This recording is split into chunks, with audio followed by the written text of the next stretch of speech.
A pleasure and honor that we are here today and can present Soapbox Science Lisbon to the community and talk about diversity, inclusion, and equity in science. So Soapbox Science is a non-profit organization that is already more than 11 years old, and everyone who is involved in that is purely on voluntary basis working for this cause.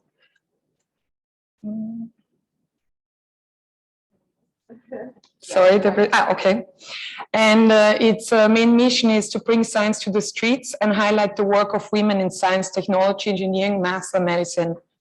And it was founded 2011 by these two brilliant female scientists, Dr. Sarianne Sumner and Dr. Natalia Pettorelli.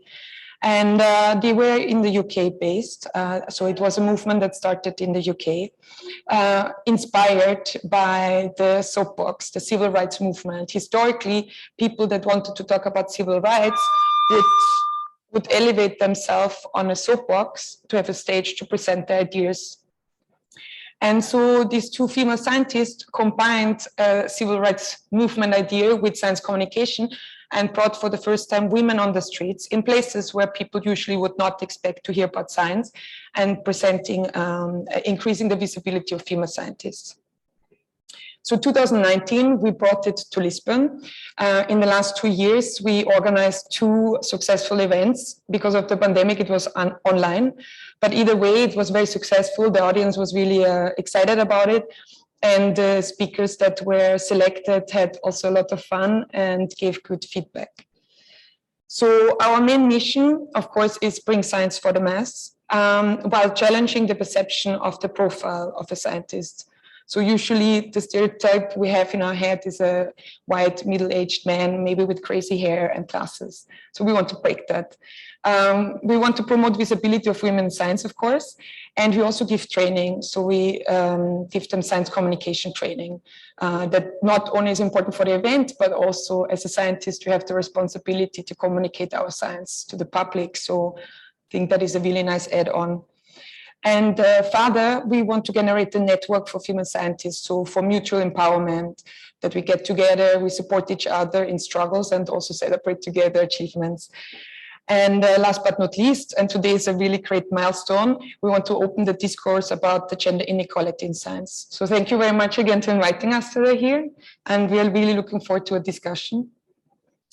So let's start. The ideal, the perfect picture of a scientist or science. Science is apolitical and objective, free from bias, where only the best rise to the top.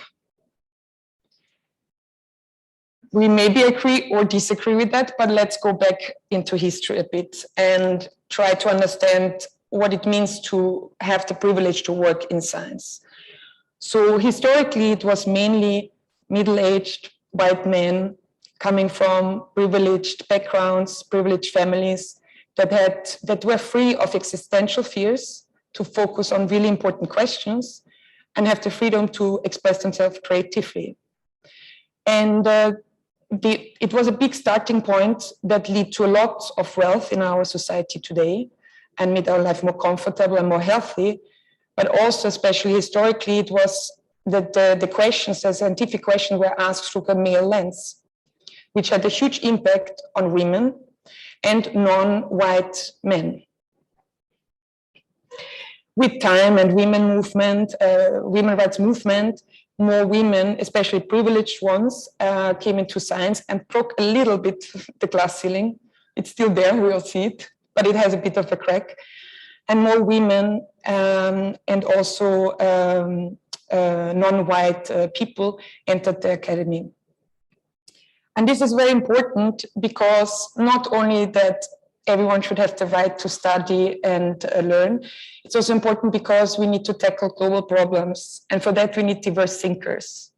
We live in a very complex world, and we don't live in a vacuum. We live on a globe that is round. And whatever happens in the south affects the north and the other way around. And education is maybe different in different demographics. But so are the questions that have to be asked to solve our problems that we all suffer from. I don't even want to go into climate crisis, but I think everyone can relate to that. So women are really important because they bring unique perspectives to research and scientific conversations. And scientific research and innovation is more accurate when gender and race is considered. I show you there just a collection of very popular science books that have a nice collection of references on many publications and studies. So it's, yeah, you can take pictures. And that give a good background about the discussion that we also have today. It's books about how science got women and race wrong. How basically the questions that were asked to develop a more comfortable world had a bias of white people and has this way a very profound effect on women and non-white people. And also now, as we are entering, or we're in the middle of it, the digital revolution, it's really important also to think about data science and data ethics. Because if in the group of people who work on all the algorithms that make our life faster and more adapted to our needs, only implement reasoning of one minority group, then women and non-white people will be underrepresented and suffer from that. There's also these two movies that are very good if you want to know more. So, well, let's go to the gender disparity. So lots of effort has been made to bring more women into science and to support them. And I think looking at the data that is recent from 2021 from the European Union, on average, we have now more women than men in the early graduate positions. It's more or less 50-50, but more girls, which is great. So that means the inspiration of women to bring to science works. But then when we go to higher education, PhD level and then postdoc level and then full professorship, we get this really big disparity in their academic career progression. So where are all these women going is a really important question. Lots of research should maybe be done, service for people that leave academia, not only women, but in general. But what we want to discuss now is why do women leave science? So there are several key drivers that are understood and also by now accepted to explain why do women leave science. So one is, of course, lack of visibility of role models, because the role models are there, but they're not visible. The other thing is stereotypes and their threats. And these together feeds implicit biases like sexism, racism, classism. And the way it's acted out is now this new fancy, sexy term, microaggressions. So what are microaggressions? Microaggressions are subtle, implicit, unconscious, and nuanced expressions of stereotypes in the form of insulting, disrespectful, verbal, and non-verbal communications that occur during everyday exchanges. So, of course, the tip of the iceberg would be sexual harassment or racial discrimination, unwanted sexual attention, coercion, assault. But on a more subtle level, under the iceberg, subtle exclusion, being left off an email, not being invited to collaborate, hostility, unjustified distribution of authorship, passed over for promotion, and the list goes on and on and on. And I'm pretty sure everyone in this room at least experienced once in their lifetime, and probably was also by themselves a microaggressor. We are all humans. The problem is just that specific groups suffer an intersectionality of all these microaggressions, micro and macroaggressions. So if you're a woman, you probably encounter sexism. If you're a woman and you are a woman of color, you are encountering sexism and racism. If you belong to the LGBTQ plus community, homophobia and marginalization is added to the table. Then you're an international academic, you deal with cultural differences and language barriers. And if you then also are a first-generation academic, you have to deal with elitism, socioeconomic challenges. And that brings you in a very lonely place where these kind of layers of microaggressions feed a feeling of not belonging, in more technical terms called imposter syndrome. So they are called microaggressions because they're like feathers.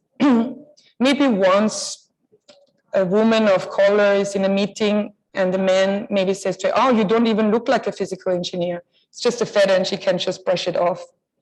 But if she hears several of these in many different aspects in this intersectionality. It's one feather, it becomes a stone. Eventually you have a ton filled with feathers and it weighs a ton, doesn't matter what it's filled with. So what is important to think about these microaggressions is not only that we need to combat them and get aware of them, but we also need to understand how they can affect individuals mentally and their well-being.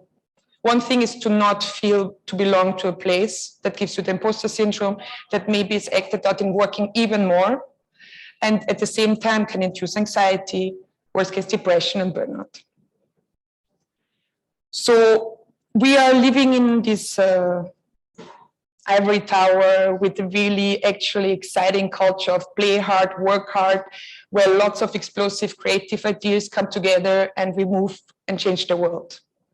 And that would be really nice in a perfect world where we have work-life balance. But I think all of us know that it's not like that. We're self-motivated people that like to go to the work. We want to find the answers as fast as possible. We always run after a bus. So work-life balance is usually out of the scope.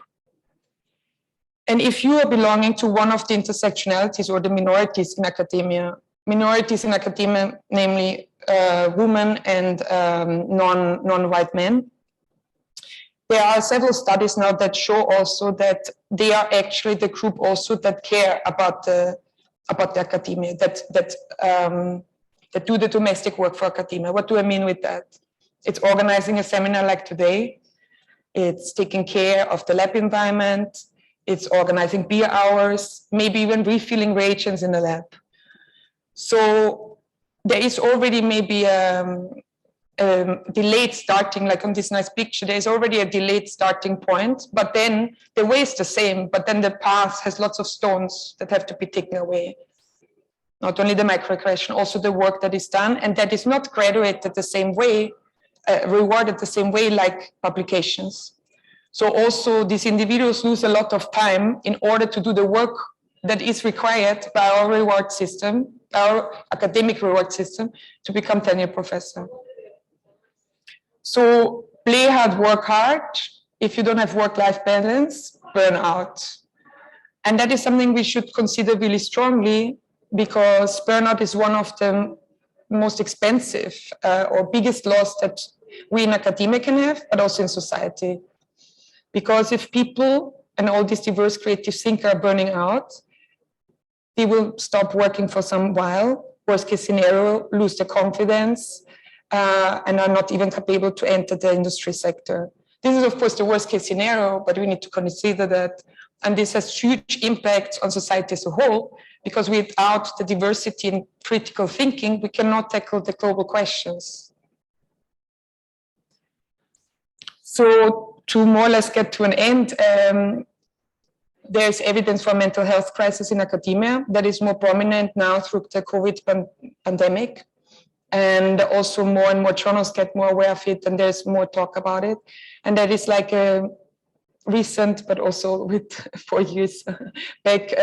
But one of the first publications that really showed that graduate students are more than 6 times as likely to experience depression and anxiety as compared to the general population. And I think that's very shocking. Of course, one can say now, but correlation is not causation. And maybe people who start a PhD program are more prone to anxiety and depression. All is possible. And of course, there's a nature to our academic culture that we are very strongly focused on singular questions. We need to ruminate a lot, to answer over and over the same questions and control, which are these typical circuits that bring you into anxiety when you ruminate over and over the same things and you get stuck and don't move up.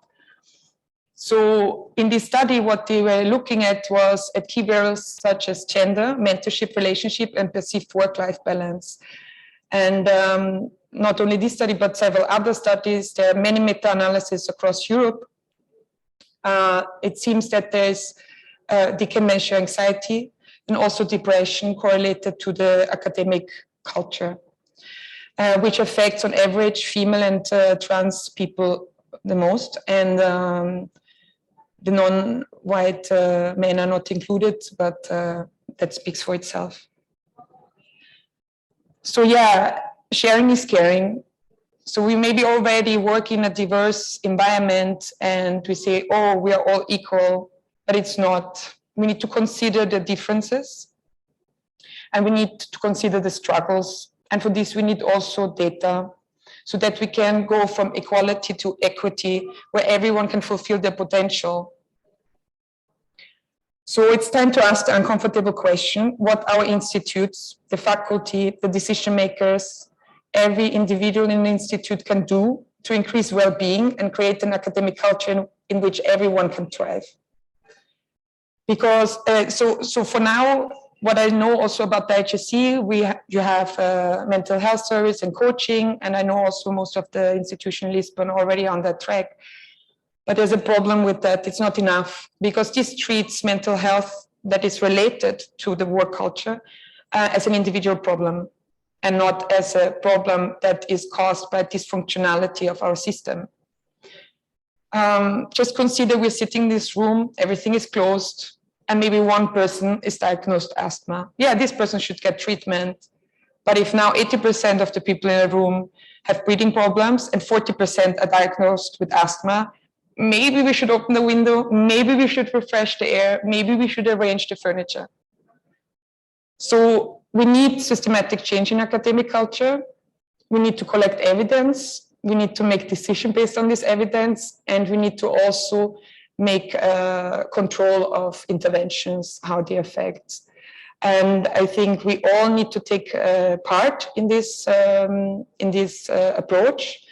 Every individual has a part to play that can start very simple by just being in a room, turning around, who is missing, who is talking all the time, who is not talking, who is interrupting, who is interrupting, and of course it goes on. So we can all create some awareness by ourselves, but also on an institutional level.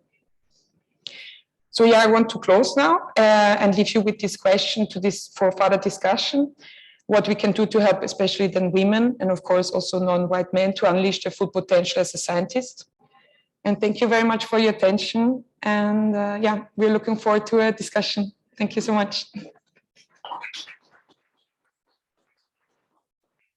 Thank you very much. I loved it, but I'm a bit biased in here. I'm going to present first Oriane and Ampa, sorry, and then